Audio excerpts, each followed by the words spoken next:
Let's go. Good morning, class. To start off our day today, we're gonna close our eyes. Can I have everybody close our eyes? Imagine you're in a tunnel underground. All you see are lanterns flickering. It is nice and peacefully quiet. You're running as fast as you can. You can feel the wind blowing through your hair.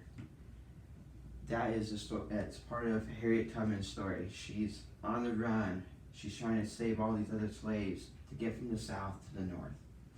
Can I have everybody open their eyes now? Discuss with your partner if you know any information about Harriet Tubman during the Civil War in the 1850s. So Harriet Tubman in the 1850s, what I remember is that she had like an underground railroad and she helped people escape from them. Is there anything that you remember? I just remember that she was, born as a slave, and she really just wanted to get out of freedom, and she did everything she was 'cause she knew that this wasn't right, and she wanted to fight for that. So. Okay, get everybody back. What did you guys discuss with your partners about Harriet Tubman? Does anybody want to go? Paige. She was a slave that helped like a lot of people escape slavery and like get to freedom. Perfect. Yeah, she helped save a lot of slaves from the south to the north. Now, just because you got to the north doesn't necessarily mean you are free. You can still be captured in the north and return back to be a slave in the south. So everybody get out your books. We're going to start off with chapter 12 about freedom's clothes. We're going to read the first page. We're going to be reading 116, and we're going to talk about what the author is discussing here. Like other runaway slaves, Harriet Tubman was no longer safe in Philadelphia. Because of the fugitive slave law, she was liable to be arrested at any moment, even though she was living in a free state. It was now doubtfully dangerous for her to return to slave territory. Yet in the spring of 1851, she went back to Dorchester County. She brought away one of her brothers and two other men and got them safely through to Philadelphia. That summer, she worked in Cape May, New Jersey in her hotel. She saved practically all her earnings, living like a miser, hoarding each penny. She planned to go back to Maryland in the fall, and she would need money to finance the trip. This was the special trip with only one purpose behind it, to persuade John Tubman to go north with her. It had been 2 years since she had seen him. During that time, she had not only forgotten him for his threat to betray her, but she had begun to remember all the things about him that made her fall in love with him. His easy voice, his easy laughter, his sense of humor, and the tall, broad shoulder build of him. So in the first page of Freedom's Clothes, what is the author's point of view about Harriet Tubman right here? Discussing your groups. So I think her point of view is trying to why Harriet she's goes back. like Even though she it was ran safe. away, but like there's still like problems, and even though she was free, that doesn't mean like it was over She for was her. scared. Yeah. And so she was But still She like still, there was saved still up money and a stuff lot to of go problems with her going on and stuff, and I She think knew they that want she you to did really have understand the that. potential of being Yeah, I captured think it doesn't and matter stuff. even when it's Yeah. over. It's Figuring kind of out still the like money mentally, you're and, still like, going through it, and you still have to live with the fact that it all happened. Exactly. Yeah. Exactly. She misses him. Yeah, that's why. So what did you guys find out about the author's point of view about the first page of chapter 12? We talked about how it was like trying to tell us why she wanted to go back, even though it wasn't really safe for her to go back. Correct. What was her reason of wanting to go back to the south? She like missed her husband and she wanted to like go help more slaves, I think. Okay, yeah, she wanted to go back to get her husband because she missed him, seeing how long she was gone. Alright, so we're going to continue on with page 117. And so one night in the fall of 1851, she arrived at the plantation again. She lingered in the woods on the edge of the fields, impatiently anticipating the moment when she would see John face to face. The big house was mellow, with light in a sense, so were the cabins in the quarter for the flickering light from the fireplaces.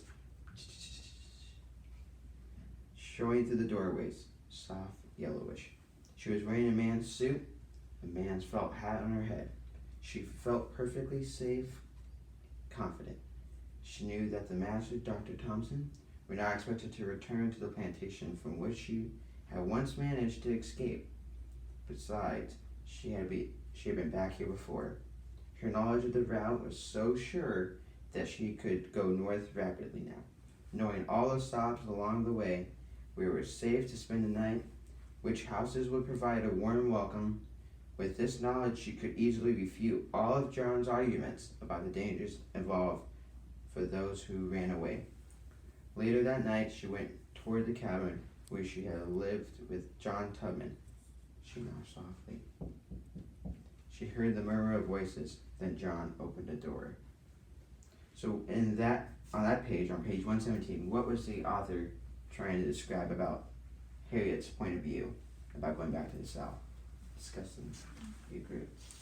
So I feel like this was trying to tell us like how scary the journey was and how brave she was. Yeah. And even though there was so much going on and like it was really scary for her, she was like trying to be like really confident Yeah, she was like, and she knew what she was doing. Mhm. I don't think I would. Yeah, and I just remember she was saying like she knew all the routes, like you know she's like confident, and she knew that she can get her husband back, you know. But like even though she knew, I feel like there still kind of maybe a little fear in her, you know. Alright, Monica, what did you and your partner discuss? So me and Sammy were saying that it was really scary for her, but she wanted to be confident because she knew that she already knew the route and she could get out and she could get her husband. And even though it was scary, she was still gonna do it anyways. Perfect. So when we first started the chapter 12, the title of the chapter is Freedom's Close. Why do you think the author titled chapter 12 Freedom's Close? I think because she already has because she already has all of the clothes already freedom. Like she knows she has all the tools ready to like fight the battle. Absolutely. Kind of like if you think about it in biblically wise, the clothing, armor, God. Well, she has the armor of freedom. True. Absolutely. So what do you guys think the reason for the chapter being called that?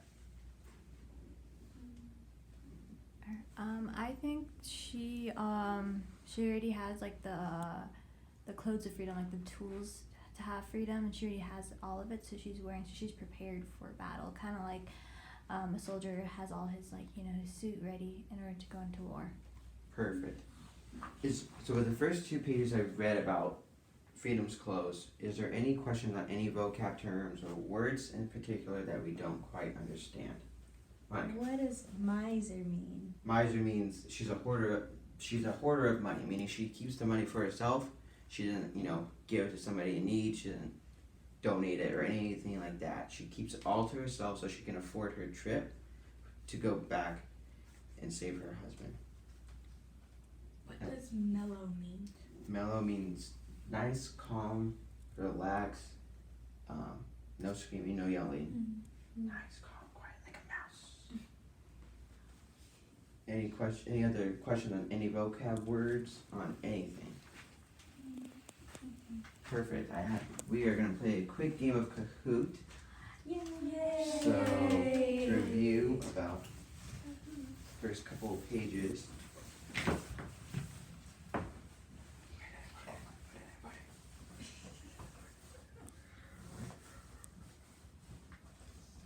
Perfect. And I'll put the pen on the board for everybody.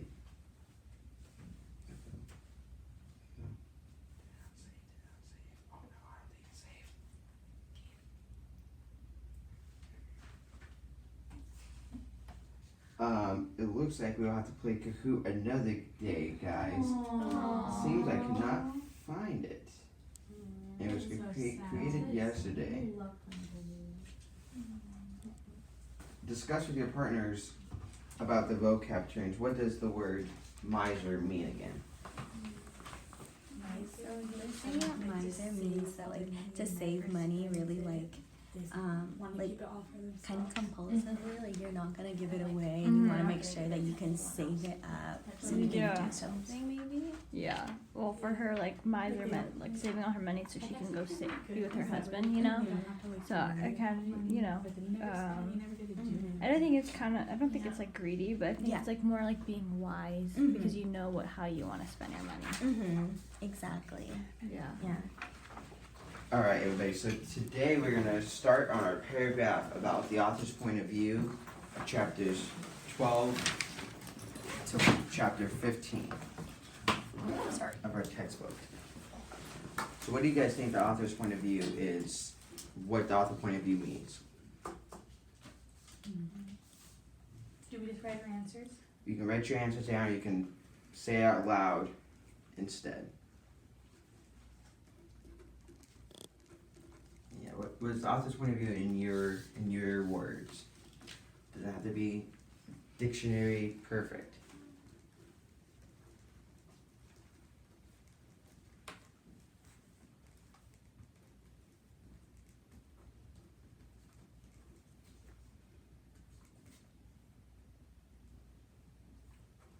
Paige, what do you think an author's point of view means?